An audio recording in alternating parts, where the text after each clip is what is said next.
Hi friends, welcome to my channel. இன்னைக்கு நாம ஒரு வீட்டு வைத்தியம் தான் பார்க்க போறோங்க. நம்ம வீட்டிலேயே நம்ம செஞ்சு கியூர் பண்ணிக்கிறதுக்கான ஒரு வைத்தியம் தான். சின்ன குழந்தைங்களுக்கு ஒரு 6-7 மாசத்துல இருந்தே நம்ம இதை கொடுக்கலாங்க. அது என்ன மருந்துன்னா, சளி பிடிக்கும் பாருங்க அவங்களுக்கு. ஒரு 7 மாச குழந்தை அதுல இருந்து கொடுக்கலாம். அவங்களுக்கு அந்த தொண்டை கரகரன்ட்டு ஒரு மாதிரி இருக்கும். சளி பிடிக்கிற ஸ்டார்டிங் ஸ்டேஜ் மாதிரி இருக்குங்க. இருந்துட்டு சளி ஒழுகுற மாதிரி ஒரு அந்த ஸ்டேஜ்ல இருக்கும்போது நம்ம ஈஸியா நம்ம வீட்லயே பண்ணிடலாங்க. அதுக்கு இது நாட்டு வெத்தலை கிடையாது. இது நாங்க எங்க வீட்லயே தான் வச்சிருக்கோம். இது கற்பூர இலைன்னு சொல்லுவாங்க. இது அந்த இலை தான். நாட்டு வெத்தலைக்கு விட இந்த கற்பூர இலை இன்னும் கொஞ்சம் காட் ஜாஸ்தியாவே இருக்குங்க. நல்லா கொஞ்சம் காரத்தன்மை ஜாஸ்தியா இருக்கும். அது ஒண்ணு எடுத்திருக்கேன். அப்புறம் இது கற்பூரவள்ளி இலைன்னு, இது கொஞ்சம் ஒரு 4-5 பீஸ் எடுத்துக்கோங்க. துளசி போடுறவங்க துளசியும் போட்டுக்கலாம். ஒரு 2 இலை போட்டாலும் சரி. நான் போடல, அதனால அது போட்டாலும் ரொம்ப நல்லதுதான். எனக்கு இன்னைக்கு கிடைக்கல துளசி, அதனால இந்த 2 எடுத்துக்கிட்டுங்க. இந்த 2 இப்படியே எடுத்து கையில போட்டு கசக்கி சாறு பிழிஞ்சிங்கன்னா சாறு பெருசா ஒண்ணும் வராது.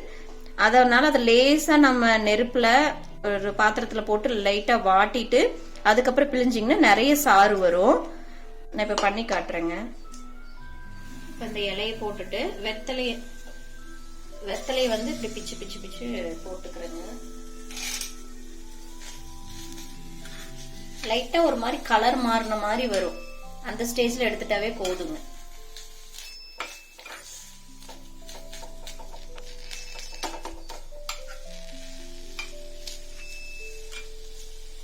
இந்த வெத்தலைய சளிக்கு யூஸ் பண்ணலாம். இப்ப ரொம்ப நாளா ஒரு தலைவலியா இருக்கும் பாருங்க.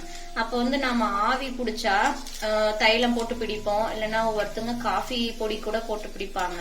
நீங்க இந்த வெத்தலைய அந்த சுடு தண்ணியில ஆவி பிடிக்கிற தண்ணிக்குள்ள இந்த வெத்தலைய 2-3 நல்லா பிச்சு போட்டு ஆவி பிடிச்சு பாருங்க. தலைவலிக்கு ஒரு நல்ல ஒரு கியூர் கிடைக்குங்க. நீங்க ஒரு டைம் ட்ரை பண்ணி பாருங்க இந்த வெத்தலைய.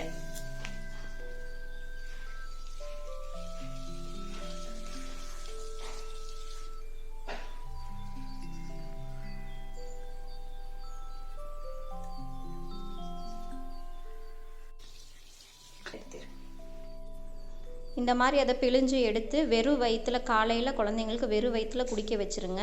பெரியவங்களுக்கு இந்த சாறு மாதிரி பண்ணாமல் அந்த கற்பூரவள்ளி இலையை அப்படியே டைரெக்டாகவே எடுத்து நம்ம வாய் ஓரங்களில் அடைச்சி வச்சுக்கிட்டு அப்பப்போ அந்த உமிழ் நீரை மட்டும் நம்ம கொஞ்சம் முழுங்கிக்கிட்டே வரலாங்க. ஒரு அரை மணி நேரத்துக்கு ஒரு டைம் அந்த இலையை மட்டும் நம்ம துப்பிட்டு வேறு இலையை மாற்றி வச்சுக்கிட்டா பெரியவங்களுக்குமே இது நல்லா கொஞ்சம் கேட்குங்க.